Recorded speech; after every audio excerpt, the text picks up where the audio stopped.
Well, after almost 2 days reports, let's talk about something big. Let's talk some big numbers, right?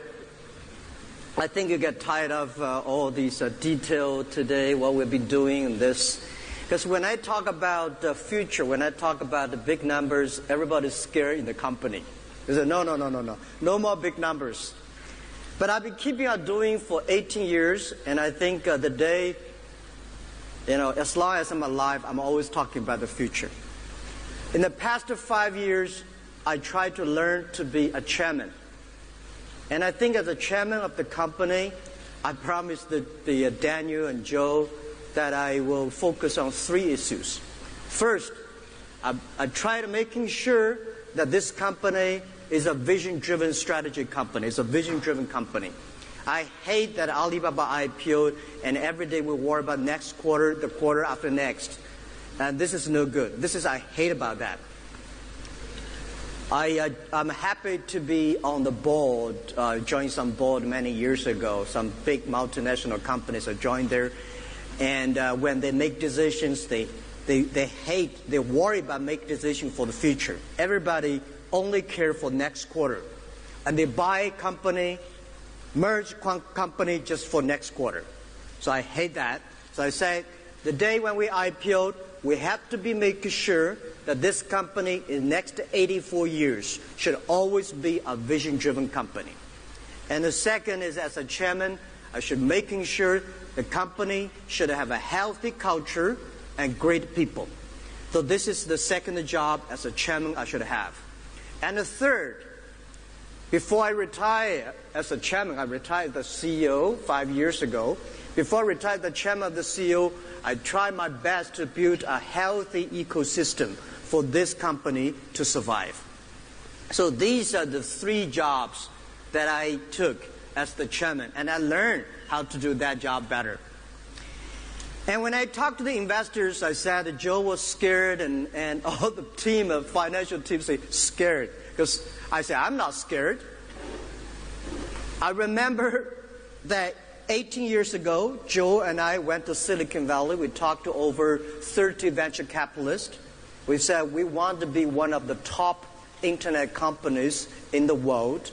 And the VCs, all the venture capitalists were scared. They all said, no, forget about it. So we did not raise any money. The first trip Joe and I went. And since then, I did not write any business plan.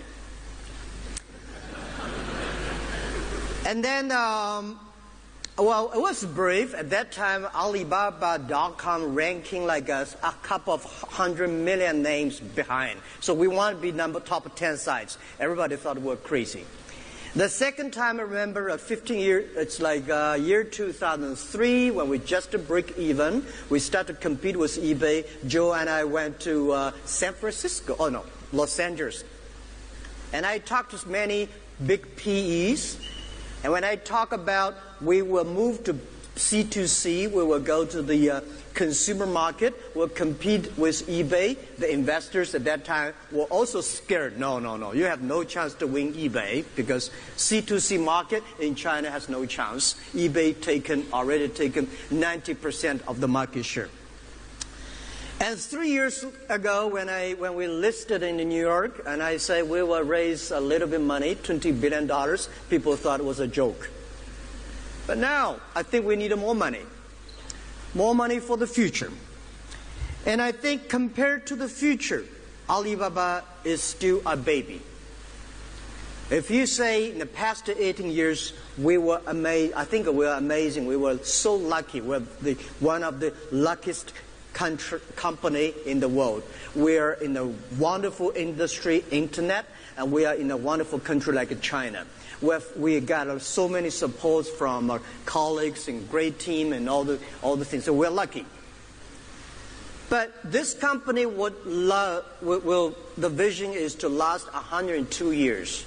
So we have another 84 years to go. And people say, wow, 102 years, it's a great number. But we take it really seriously. As main founder and chairman, I really take this thing very seriously. So every plan, every year, on the strategy meeting, we review what we're going to do next 10 years. What the 10 years. Every project, every big investment we do, we think about 10 years later. We think about 5 years later. So we have a 3-year plan, 5-year plan, and 10 years plan. Almost every year we review. So without that, if you talk about 102 years but never care about 5-year plan or 10-year plan, you really do not believe what you're talking about. And I want to tell all the investors, we are very serious about 102-year vision, that we have another 84 years to go.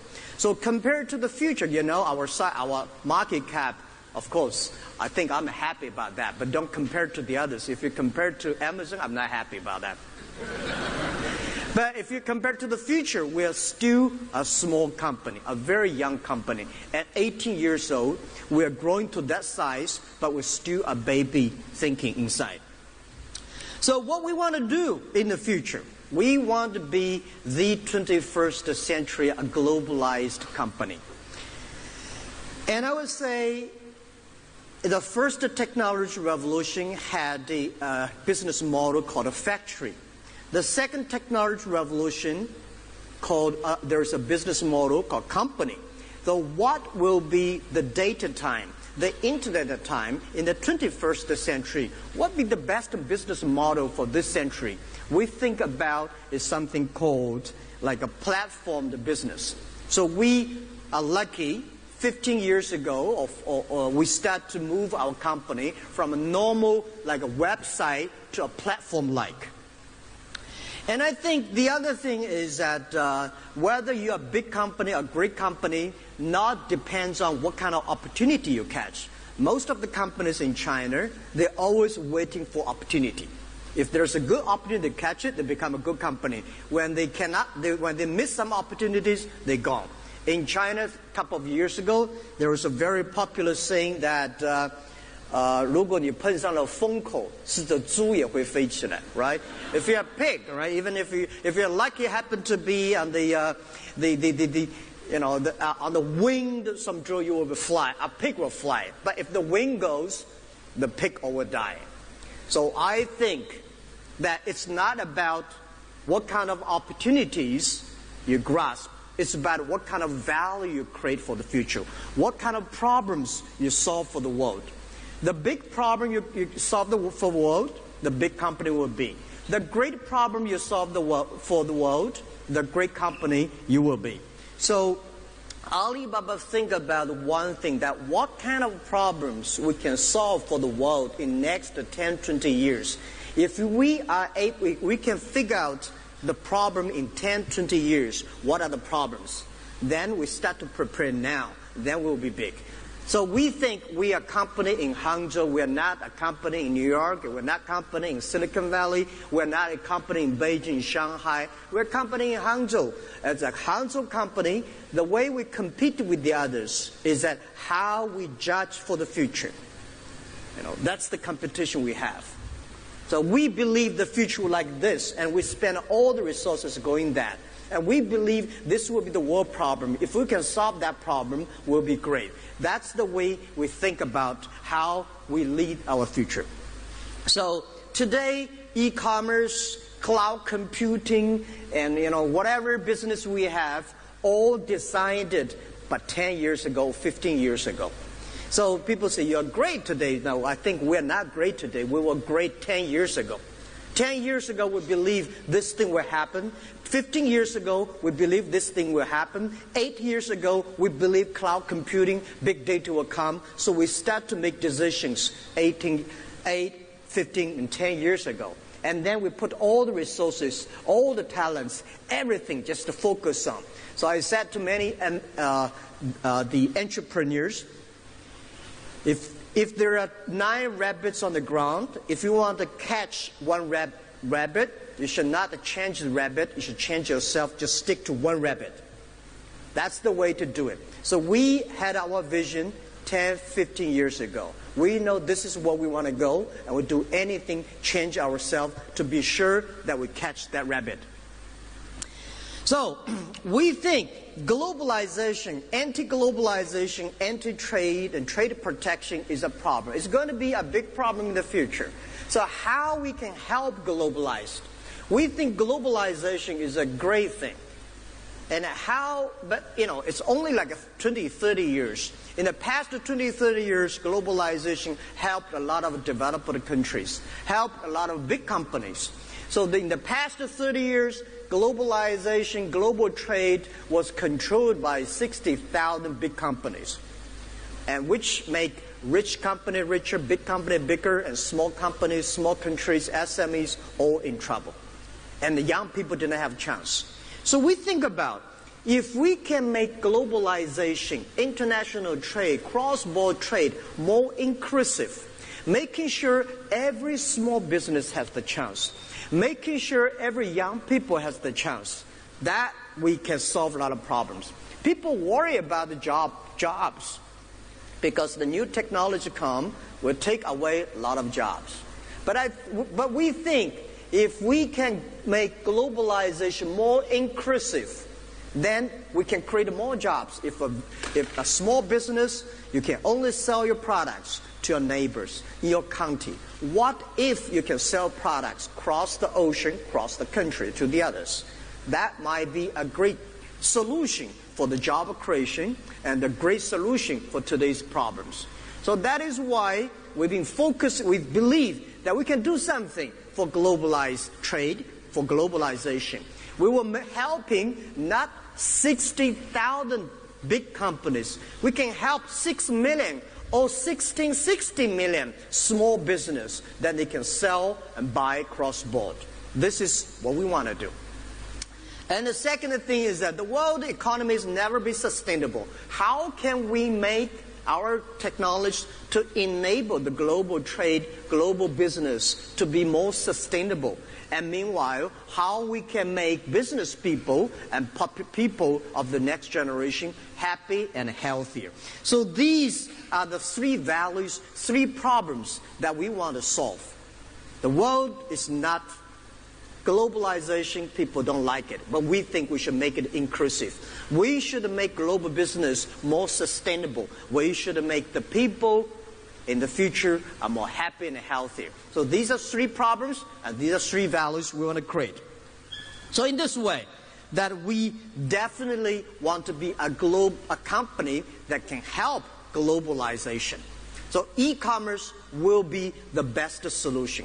And if you want to do e-commerce, you definitely have a good technology, good people with good vision.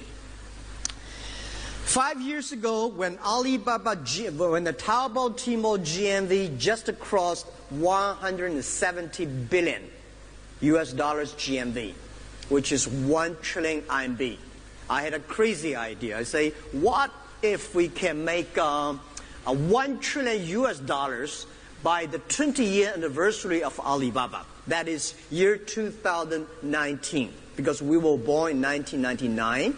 So we said year 2019, today we call year 2020 physical year, right? We should meet the 1 trillion US dollars. Everybody will say, yes, why not?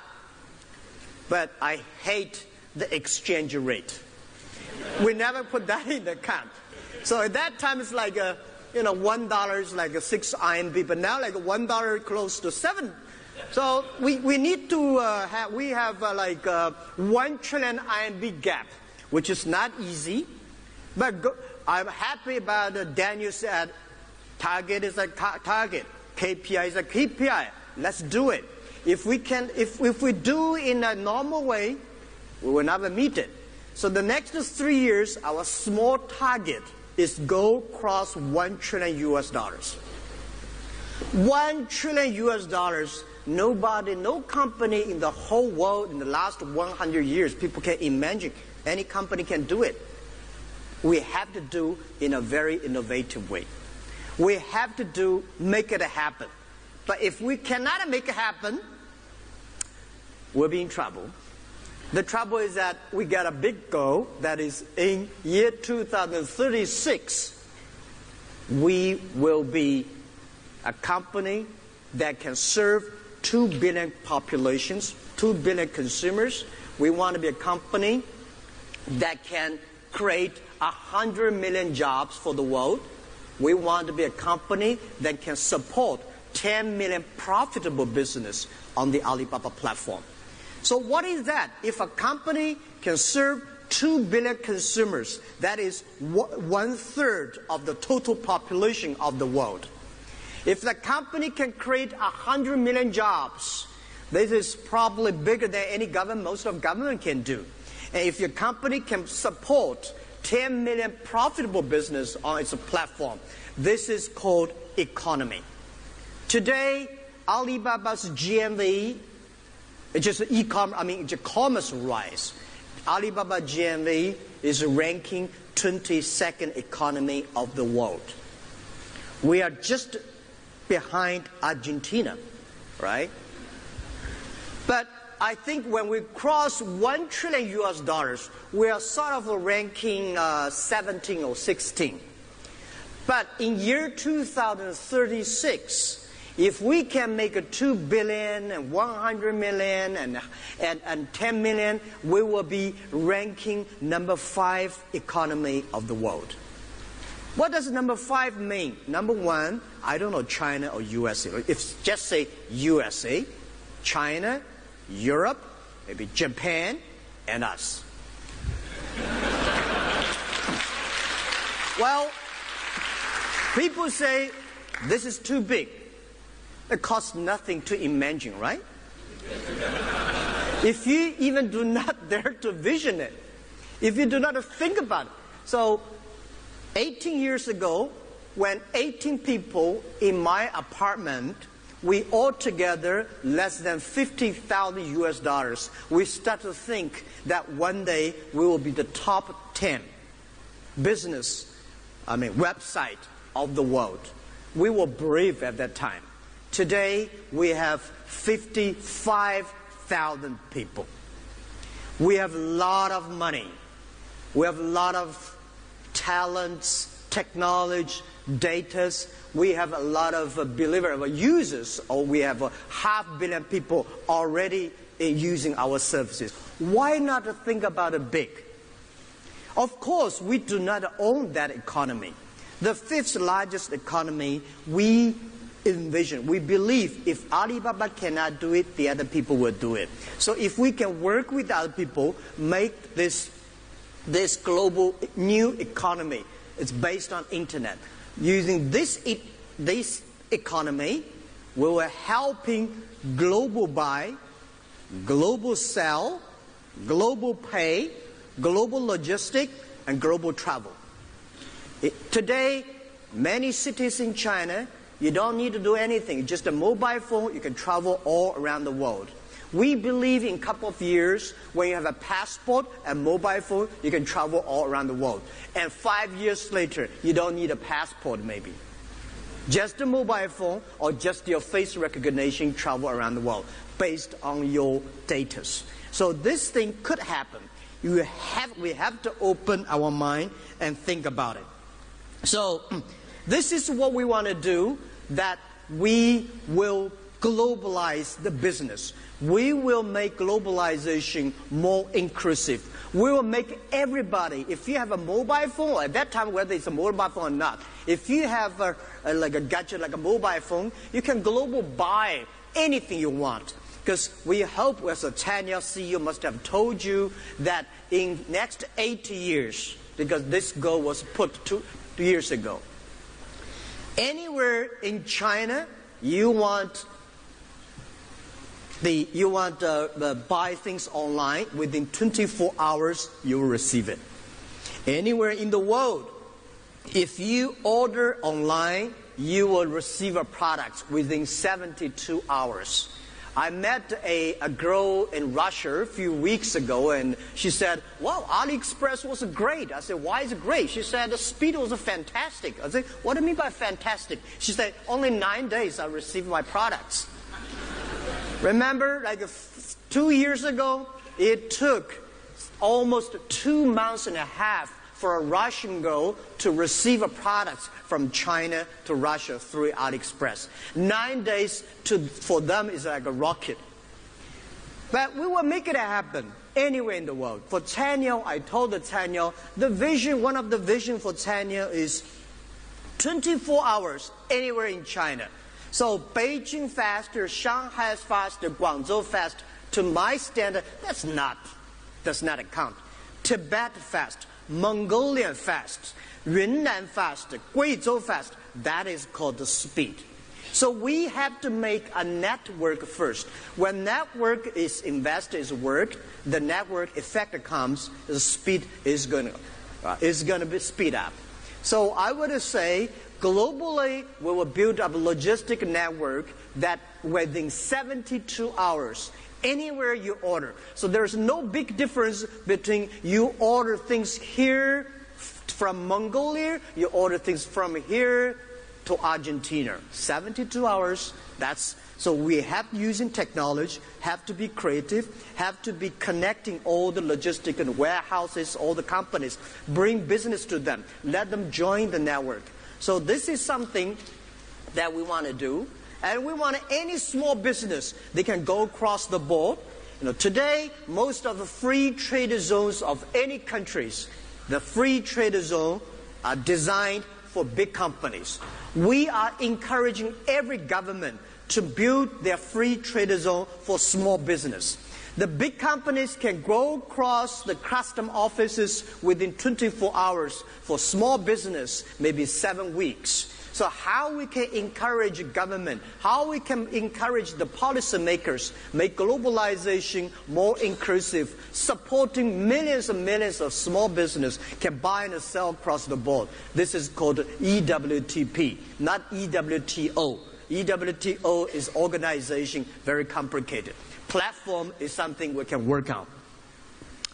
And also payment, I think Eric has told you about. We are building up a network that we were making sure every small business, every individual in next 10, 20 years, the financial should be inclusive. And we believe tech thing, not the fintech.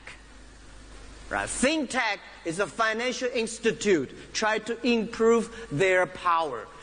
Tech thing is to enable everybody to be able to reach the financing. We are technology companies to making sure that everybody is equal. Everybody should be able to reach the money they want. Not those people don't need the money, money come. Need the money, you never receive it. So this is something we want to bring to the world. And I've been working very hard, shareholders. I've been really working hard. Last year, I fly in the air 870 hours. Or 876 hours. And traveling and meeting, visiting 40 countries, and seeing all the prime minister like a diplomatic minister. I'm happy that I'm enjoying doing that. I got a lot of response from those countries. And Malaysia, as the first country, has already started the EWTP, the testing country. And we will try to make this thing more and more popular, and we will try, I'm sure that more and more young people, women, small business, government officers will join us. So this is something that I'm excited about. If we really can make the fifth largest economy, we need 2 billion population. As the 2 billion population, China will probably get 800 million something. We need 1.2 billion people from outside China. This is why we go Southeast Asia, one road, one belt. And imagine the other thing, which you think about. President Xi Jinping announced in Davos meeting, next 5 years, China is going to import $8 trillion. This one road, one belt conference just happened last month. The China government again say in next 5 years, China will import $8 trillion. Guys, what does $8 trillion mean? 16 Walmart global. Then China is changing very fast from exporting country to import countries. So this $8 trillion means a lot to China, means a lot to the world, of course, means a lot to a company like Alibaba. because e-commerce probably will be the solution. If you go to Guangzhou Fair or Las Vegas Fair to sell $8 trillion, it's impossible. So let's think about the other. So globalization, absolutely, we are excited. Absolutely, it's a huge opportunity. And to go cross $1 trillion US. And next 3 years, we need a lot of money from GME from these countries. So that's why Lazada, AliExpress, all going to move very fast. The second opportunity I would say is China opportunity. China today have more than 300 million middle class. They are middle class, but the spending capability, capability is very low. So China is going to reach, with today's growth, in 5 to 6 years, we're going to have 500 million middle class. That means almost close to 2 American population. And this is going to be a huge change for this economy. And China today is shifting from investment economy, exporting economy, to domestic consumption. Domestic consumption, definitely today e-commerce will take a huge role inside that. And we think that consumption upgrading, importing is the key. So we're going to do a lot on that. And China, the other thing is which I told last year, that a lot of people do not agree. I say in next 10 years, China is going to facing 5 new retail, new manufacturing, new financing, new technology, and new energy. The new retail, I think you have heard about Daniel yesterday talk about in the detail. The essence of new retail is like shifting from selling products to people to serving the people, from selling to services. So new retail is going to be big. And the other is new manufacturing. I heard people ask about the questions about new manufacturing. The way 8 years ago, cloud computing and big data, 8 years ago we make decision. That because we know that in the future, retail based on data, manufacturing is based data. So in the past 3 years, our company discussed much more than most of people in the world about IoT. We believe IoT. We think IoT is the future, is the solution of solving the manufacturer upgrading problem of China. Today, a lot of people in America talk about AI, big data, especially AI. It sounds like if you do not talk about AI, you are in trouble. Honestly, we never talk about AI in the company. I hate people talk about AI in the company. AI normally discussed by those companies without data. AI is normally talked by the academic professors. We've been using that for a long, long time. I remember when our first CEO of Alipay, the Alipay transaction is big, a lot of thieves coming.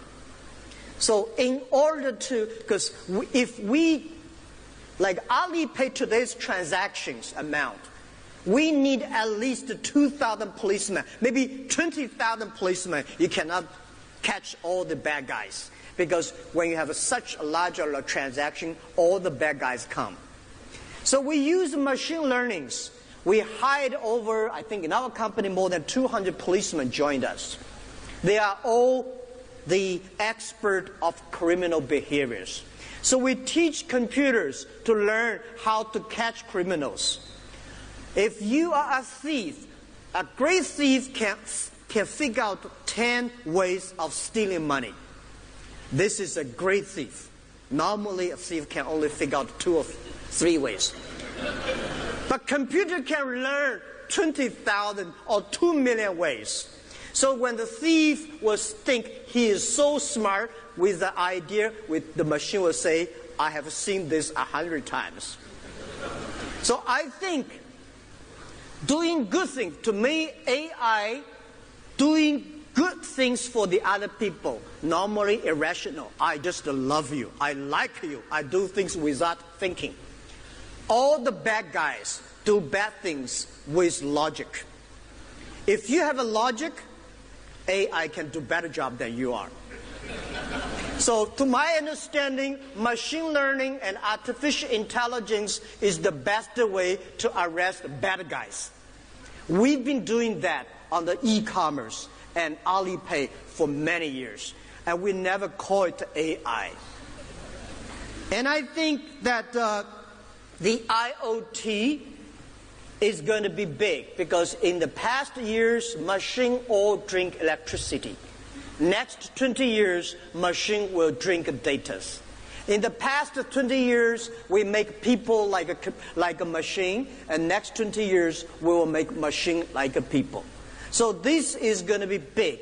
The China 2025 and the Germany 4.0, this all moving to the data.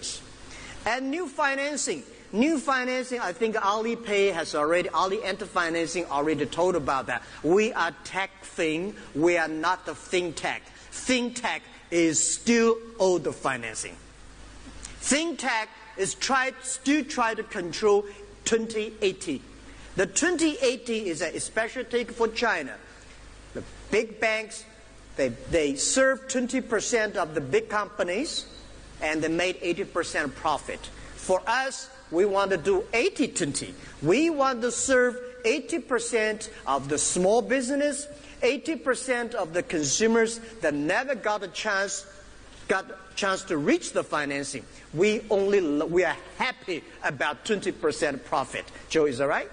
20% is good enough to me.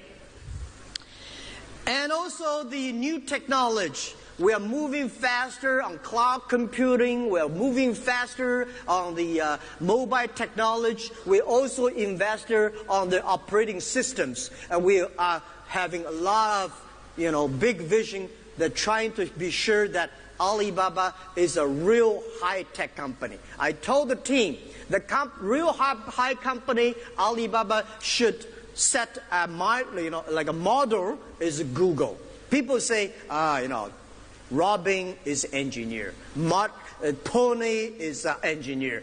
Jack Ma is a teacher. Oh, is a salesman. No, I'm not a salesman. I'm an evangelist. And I want to say is that evangelists believe in the future. Engineers believe technology. And I believe technology is for the future.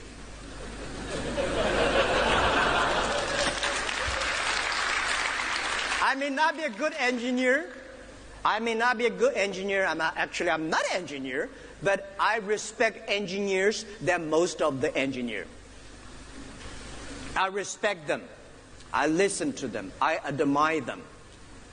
But we communicate better. I tell, this is something, if you do in that way, you can solve a lot of problems.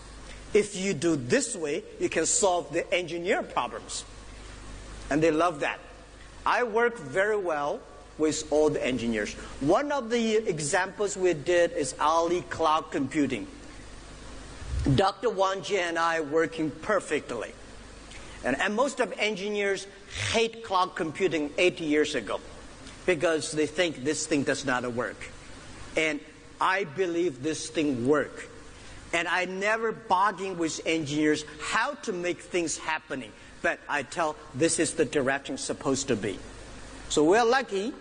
And I want to say we should build technology that is great for the future. We should build technology that solve the problem. Alibaba is not the company that, there's some money there, so we should go there. There's opportunity there, we go there. We grow from Taobao. Why we go Alipay? Because if we do not have Alipay, we will collapse. So we do the Alipay. When we have Taobao and Alipay, we say, if we do not have logistics, we will collapse, so we do logistics. So we say, now if we do not have the cloud computing, all the traffic will make us collapse. So when we do all these things, we find out we are not happy. So if we're not happy, nobody will be happy. So how can we make people happy? Then entertainment might be happy. So we do things because customer need, not because this is something that will make money. Today, the more things we do, the more human nature we understand. The more things we work, we partner with others, we know our problem, our partner's problem, our customer's problem. So we want to be the company that solves the customer's problem. So with that much opportunities in China, the 5 news, the faster growing China economy, and China is the second largest economy, might be the first largest economy in next whatever years. Do you think China should have a few companies that are the top tier of the world? So people say, oh, Alibaba is a Chinese company. No, yeah, we are born in China, but we grow for 21st century. We grow for the world. We are born in China, but we made this company for the global. So we having a great plan for globalization. In our company, every year we will have at least 4 meetings among the 300 senior management of Alibaba. We say 2 in Chinese, 2 in English. If you cannot understand, I'm sorry, go back to learn English. So we will see more and more international people, the colleagues here. We will send all the Chinese, most of the Chinese, the colleagues go outside to support. So as the second largest economy, we think China will have companies like Walmart, Microsoft, IBM, Google, Apple that influence the world in the past years. In the last century, there are so many American companies that influence the world and be the number one. So we think China may have the chance to have a couple of them, and Alibaba hopefully will be the real top 10 of the world. So what will we have? We have, I think you see all the things what we have today, but we think we have people, we have culture, and the very important, the other assets we have is we have the data. If you look at the world today, I don't know which country or which company in the world that has such rich data than us have. People say, oh, you're everywhere. We are economy. You invest anywhere. You have no logic. We have a logic. You don't have a logic for economy. Because we have an economy logic. You only have to think about it. People say, you are Amazon. No, we are not Amazon. Amazon is Amazon. Alibaba is economy. We are not a Google. Of course, we have Amazon business. We have Google business. We have a physical business. We have most of business you can see. Because we are economy. And the economy, to support this economic growth, traditionally is the soil, water, the land, the water, and the environment. For our virtual economy, the most important thing is data. Data is our water. And the other is network. The other is environment, the value we create for our Alibaba users. So this is the data that's why there's a conference. There are a lot of conferences in the future because Alibaba owns that much data. We know data, you have to be careful the privacy. You have to have care for the data security. I saw one of the questions said, how many data that you have not used yet? 99.99 we have not used yet. Because we don't know how to use these data. This is something that we did 8 years ago where we made the decision for Alibaba become a data company. We say, we don't know how to make money out of the data. But we know in the future, no company, no country, no business can survive without data.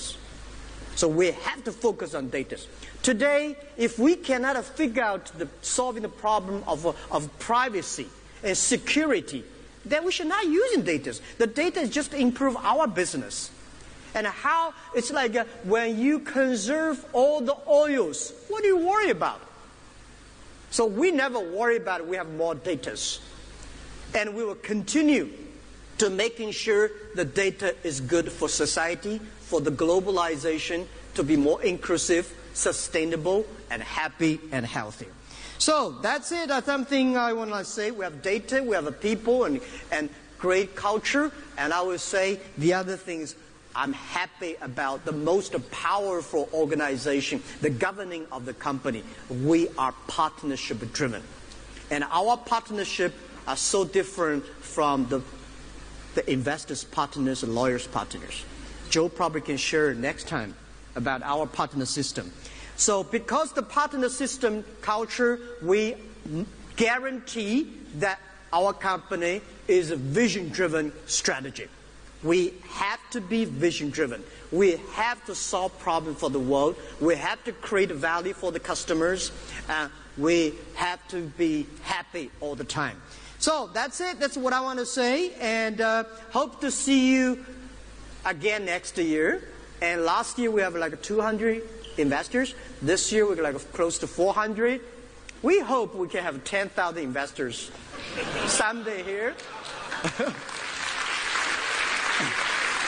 And not about data, not about the data on the screen, not about the results and forecast like Maggie said. People in the future come here. We want to share how we do the business, how we go across the date from IT to DT, how we survive, what the experience. We want to be the company that can share experience with you guys. Thank you very much. Thank you, Jack.